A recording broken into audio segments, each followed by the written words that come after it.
How's it going, everyone? Liam Catterson here. We're on episode number 3 of the OA, which is called Champion. So, I'm really excited to be getting more into this show. Last episode was really great to get into Prairie's backstory with her trying to look out for her father, but no result. Instead, she gets Hap, which he sounded like a very intriguing chap at first, but it turns out he had to be a dick, didn't he? And we left off the last episode with Prairie encountering Homer for the first time in which episode 1 she was referencing to him multiple times, and Homer seems to be like a really... I mean, she did say that Hap was also a very pivotal person as well to her, but her attachment to Homer, as we've seen in episode 1, is very emotional, and I'm really excited to be potentially going into episode 3, learning more about Prairie's backstory further. It seems to be going that route. Like, I don't imagine them ending with Prairie meeting Homer for the first time and then that's it. Prairie and Homer's relationship will be a complete mystery. I doubt they'll go that route, but I mean, who knows? I'm still sinking my teeth into this show, and it's been very interesting so far, and I'm interested to see the way they go about this story, because last episode was completely different from the first episode, because it was more I mean, we had a bit of present day-ness, I guess, well, that's not even the right word, but still, we had scenes take place in the present day. It was just a bit, specifically with Alfonso, isn't it? But it was like 90% focusing on Prairie's backstory and how she went to see the Statue of Liberty, didn't get to see her father again, as well as the fact that we found out that her father supposedly died as well when she was young. So yeah, it was very great going into a bit of Prairie's backstory, and I'm excited to be going into more about her story as well, because there's got to be a lot of stories and a lot of stuff to unravel with her 7 years disappearance. So I'll be looking forward to be going into that along the way of this show. But yeah, with that said, I will have the extended reaction on Patreon if you guys want to check that out. Looking forward to seeing what happens in this episode of the OA. This is episode 3, Champion. Let's go. A creature apart. On a different frequency, you know? Oh, wow. So you went for something similar, I'm guessing? When would you start? Well, that's why her curiosity peaks with Prairie. I can't give you what Jamie gave you is the problem. It's not about you giving her situation's a lot more different. Has an end. Well, this is just beginning. Yeah, we can't rush the book. I'm very sorry.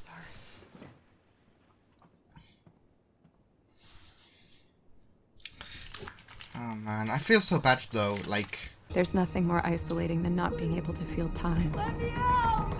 To not feel the distance between hours, days. Holy shit. I liked that comment from Prairie though, like... I'm assuming drink water. Like, I'm assuming it's clean, but it's not ideal. Nope. Jesus. Did you just throw up in our fucking water? And they have to share that as well. Water. But it seems like they are being, like, gracious, but not too gracious, if you get what I mean. That's enough. There we go. Just 1 minute, which is really bullshit.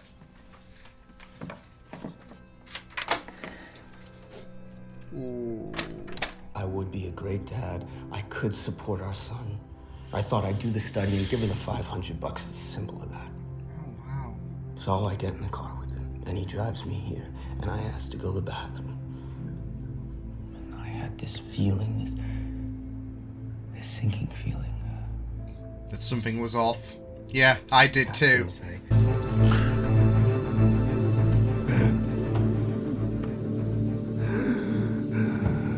What the fuck?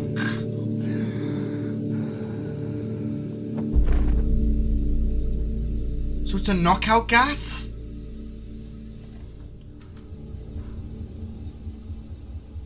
Homer?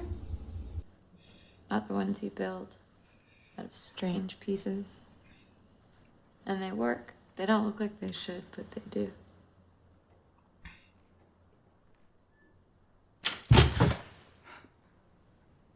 Was he trying to... Was he trying something with Prairie? Like, it just grabbed... Like, I'm sure he just grabbed her, like, as if you would, like, you know. I'm not 12 anymore. I can beat the shit out of you then. I can beat the shit out of you now. Right. Steve! Come on! Change. And that's why your parents wanted to send you to that place. Shit! I mean, he's not exactly wrong, and he did correct him.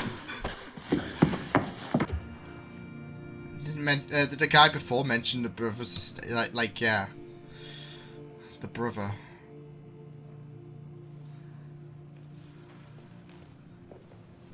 I kind of have a feeling how this show's gonna work in terms of its formula. Oh, come on! Which little shit? Standing here in the remotest part of the world where nothing should survive.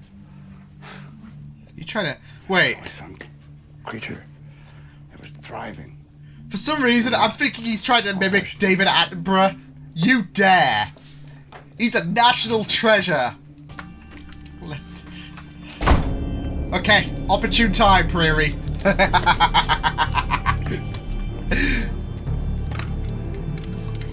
Ooh. That was just a moment. Awesome, awesome, awesome.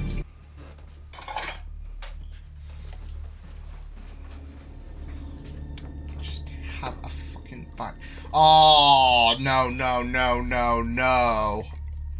You can have some as well. Let's eat together. You should enjoy it too. Please tell me she's resistant. Please tell me she's resistant. I need the toilet. Anything to... This is nervous. To eat. Reminds me of home.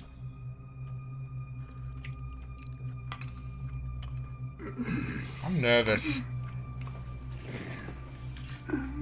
Oh dearie. Oh dearie.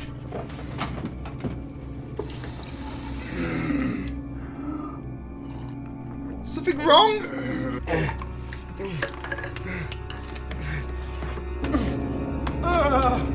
So that was... Oh! So that's what he was reacting to he can't have it. Oh, shh. Don't get my spare everything. This is in the bathroom cabinet above the sink. That's where the ring is.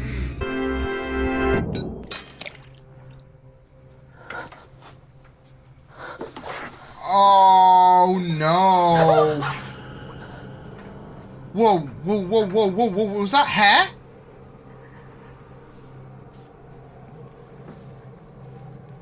Oh! Whoa! Was that the girl? Was that what the girl was screaming for earlier? Before you got here. Her name was August. Yes! Wayne, Prairie. Nancy and Abel Johnson. 189 Mills Pond, Claude, Michigan. Can A-B-E-L. Who do you want to put Good, down, Scott? good. I don't want to take up the space. There's plenty of space. There's no one. He's- Just tell him call the FBI. There's no one for him. Oh man. Perfect. He's alone. Send it back. Are you sure? Wait, I've got the corner. You got it? He's coming back. He's coming. Come on, Prairie! No!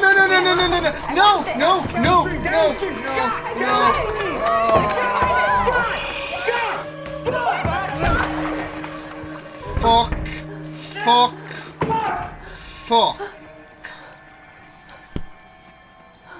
Oh boy. I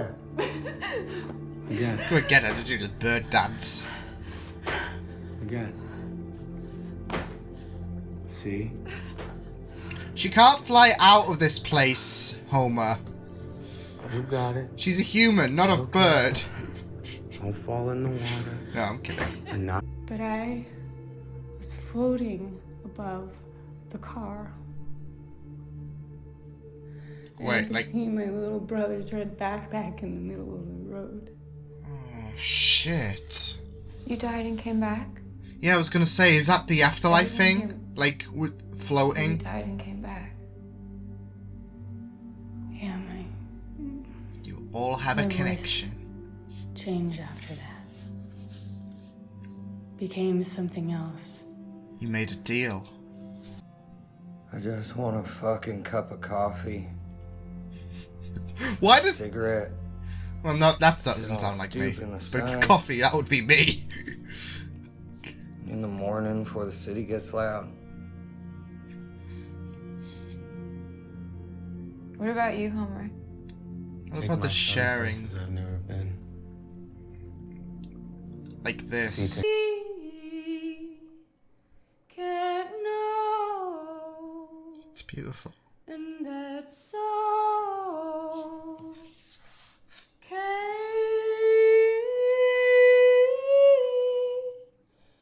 That's okay.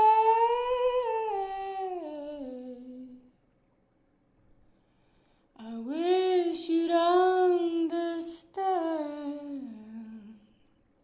It's really beautiful, isn't it? Important work comes at great cost. Oh, boy. Oh! Woo! Woo! Did she...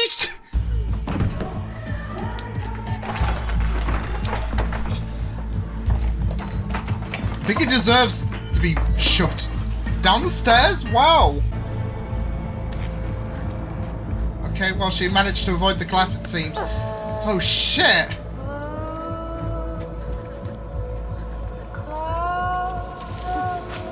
She got, the other girl's song in her head. Nice. I mean, take the plunge. Oh! Oh, no, no, no, no, no. Of course, it was never gonna be that easy, was it? Man, I'm just loving this show even further. Like, going into Prairie's story has absolutely been, it's absolutely been very, very, interesting. Just going into her backstory, it's just been fascinating. I've absolutely enjoyed it so far. I gotta say, I do love the direction this show is going in, and like, I did feel like episode 3, whereas it carried the same formula as episode 2, it had a lot more juiciness, and I think that came down to the plot in general during the flashbacks, because it was basically Prairie and Co. Trying to figure out a way to escape, or to get help to help them escape, because we had that letter incident. But not just that, though. I think one of the juicy things about this episode in particular is the fact that we had this plot on Hap trusting Prairie, someone who's blind and someone who he hasn't got an idea on who's planning to escape. That dynamic works so well because it would be a bit more like he underestimates Prairie so much, and I think it just works so much, especially with her not having an idea of how things operate and all of that, and like, because this is unfamiliar territory for her. It's not like her home, so yeah, and plus it doesn't help the fact that she spends most of the time when she is not trusted by Hap in a glass cube. So yeah, as we saw that struggle in when they were trying to gas everyone, she was struggling on what to do because she has no idea what to do, and she has to rely on the aid of Homer and co to not end up gassed out and all of that. So yeah, I think that dynamic works so well, and it's very, very intriguing, as well as the plot on trying to kill Hap as well with the sleeping pills by overdosing him, which was really, really beautifully done. And I like how the twist works out that he wasn't becoming vulnerable with the whole sleeping pills incident, because you were just like, whoa.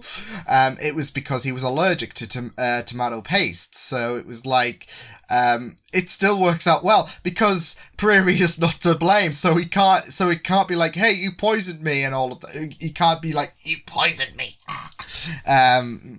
No, he's just like, oh shit. I mean, you could have, if I was Hap, I would have said to Prairie, yeah, a word to the wise, I'm allergic to tomato paste, so no go on that one. Yeah, I would have said that, or I would have, like, at least kept that away or anything like that, because, yeah, like, if you're allergic to that shit, then, and Prairie doesn't know about it, then it's your funeral, literally, if nothing's done about it. But things had to be done, by Hap's own hand as well, because he was the one that ascended to the bathroom, because Prairie was in shock with the body of August. I'm wondering if that is some, like, well, it's so interesting, because I'm not so sure how much time has passed between the moment Prairie was taken in, which is when she was supposedly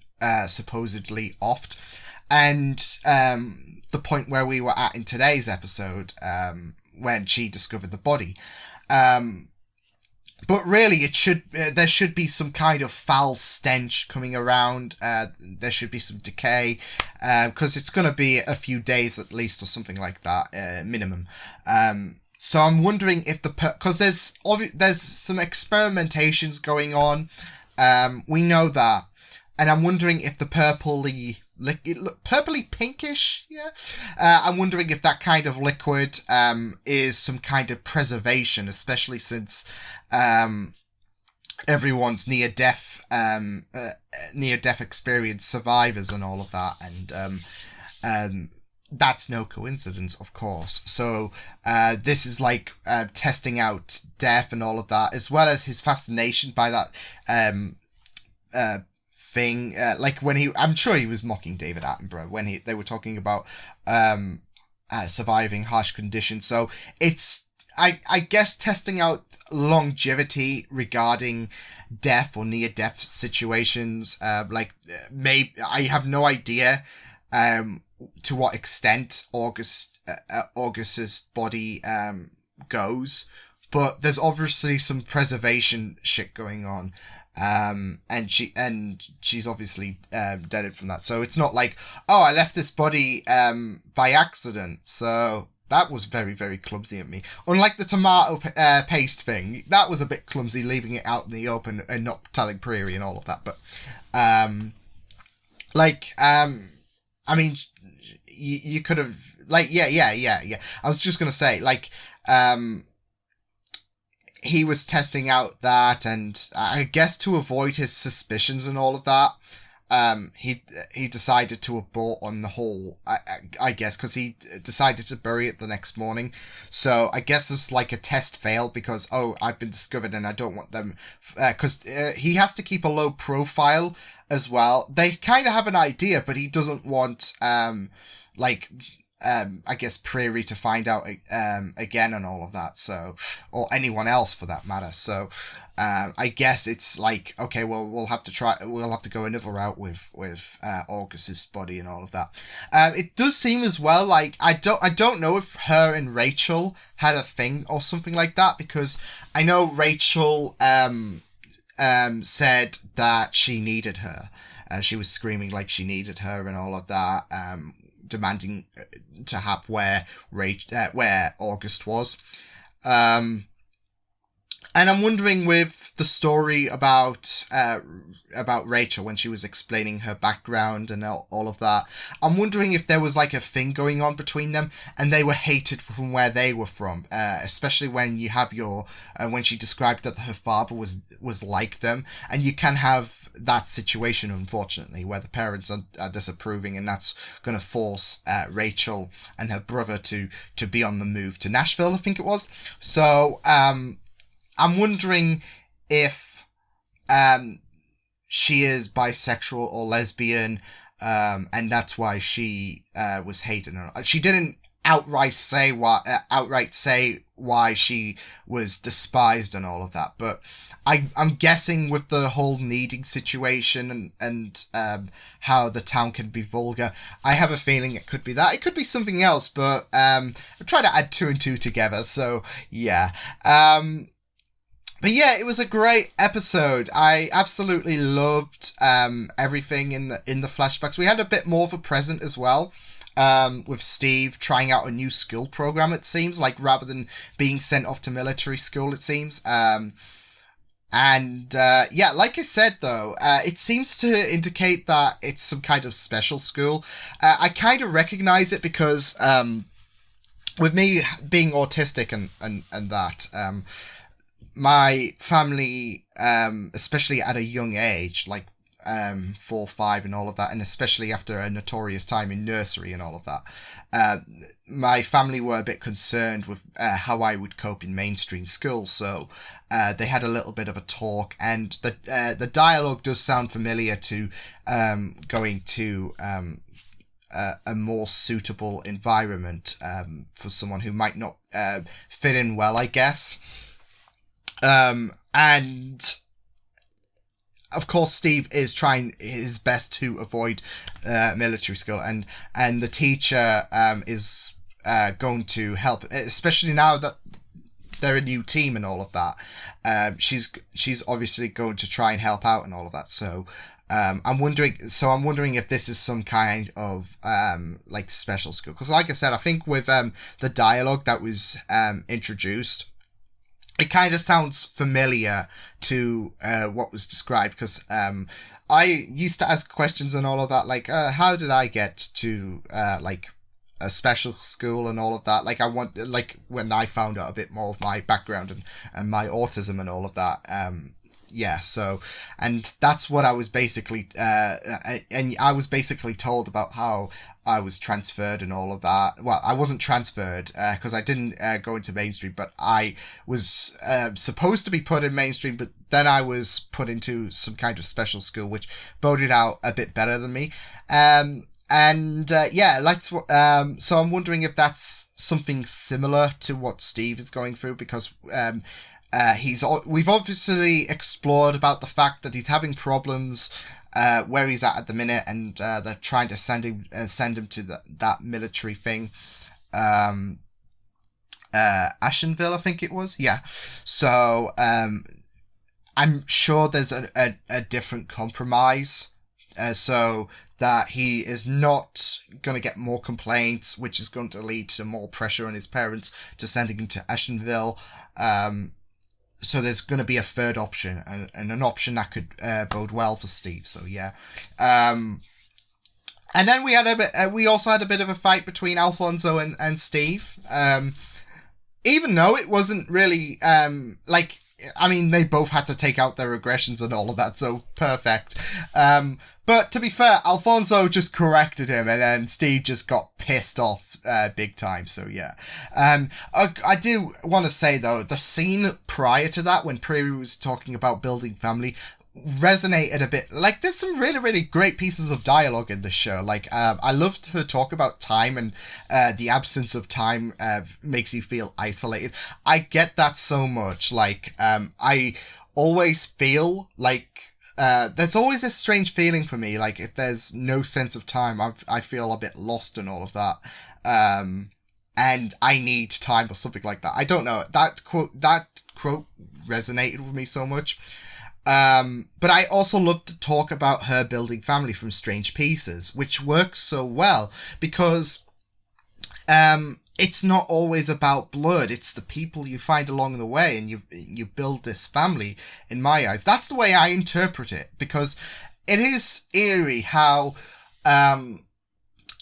you start off with your default family, I guess, but they don't have to always be family, and like blood relations and all of that. They, just because you're related to them doesn't mean they're family. Like, there's going to be some people in... I've discussed this in another reaction, I can't remember what, but it's so true, because I'm a lot more closer with a couple of more people who I am not blood related with, but I am more related to them than I would be with some people, most of the people in my family and all of that. So yeah, I really loved that Strange Pieces and all of that, because you just like, you just wouldn't imagine it, and there's this nice bond and all of that. So that's the interpretation I get of it. But yeah, I enjoyed this. It was great finding out a bit more about Prairie's backstory, as well as a lot of others as well. Like, we got Rachel's backstory, we got Homer as well, we got more talking about Homer. We actually got a bit more of a first... well, we've seen him before in that YouTube video, haven't we? But we've got to know a bit more about him than just a YouTube video doing an interview and all of that. And he seems so emotional. I get why he can kind of come off a bit scary and all of that, but I think he's very passionate. He doesn't want to become... he is worried. He is absolutely shit scared that he's going to be seen as a bad parent and all of that he ran out, when that's not the case, and he's doing his best. Like, it's that case of doing it quickly, I guess, like, in terms of getting the money and that to his family and all of that. He wants to, he doesn't want to fail them. He wants to be a good father, and he can't at the minute in the position he's at. But he's desperate, and I don't blame that whatsoever. He's absolutely shit scared. So yeah, it's never explained though how Homer does think that his child is a son, because Prairie did make up a good point. Like, what they were like, his girlfriend at the time was like 2 months pregnant, I believe. So determining the gender, yeah. So I'm wondering, with his near-death experience, because they are all NDA peeps, I'm wondering if he had some kind of clairvoyance or something like that would be able to tell what the gender was, and that's why he's so certain that the child is going to be a boy. That's the way I can think of it, because they've all had this incredible gift and all. Like, they were all given something and all that, or they would be also taken away, it seems. But yeah, it does seem like during his NDA, maybe he got some kind of clairvoyance or something like that. I have no idea, because I'm still trying to grasp the whole process of the afterlife situation, because we've only seen one bit of it, and so we don't know the full mechanisms of the afterlife in the OA. But it does seem like it, with how certain he is and how they're all NDAs and survivors, and they have this there's this interesting way they go about it. Like, they are able to alter the physical manifestation of a person. Like, they are all able to alter something easily through their own powers. So I do wonder if it's that, but we'll just have to wait and see.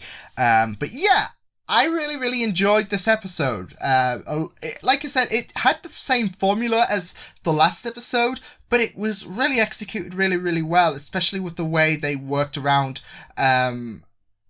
Prairie being trusted by Hap to do this and do that. And I absolutely do enjoy this show so far. Like, 3 episodes in, it's absolutely been so interesting to get into. I absolutely am enjoying the OA at the minute. But yeah, I will see you guys next time. Hope you guys enjoyed this reaction. You can go check my videos on the right if you want to check out more of my content. You can also subscribe to my media feeds and channel if you want to. Hope you guys enjoyed this reaction. Hope you guys take care, and I will see you guys next time. Toodles!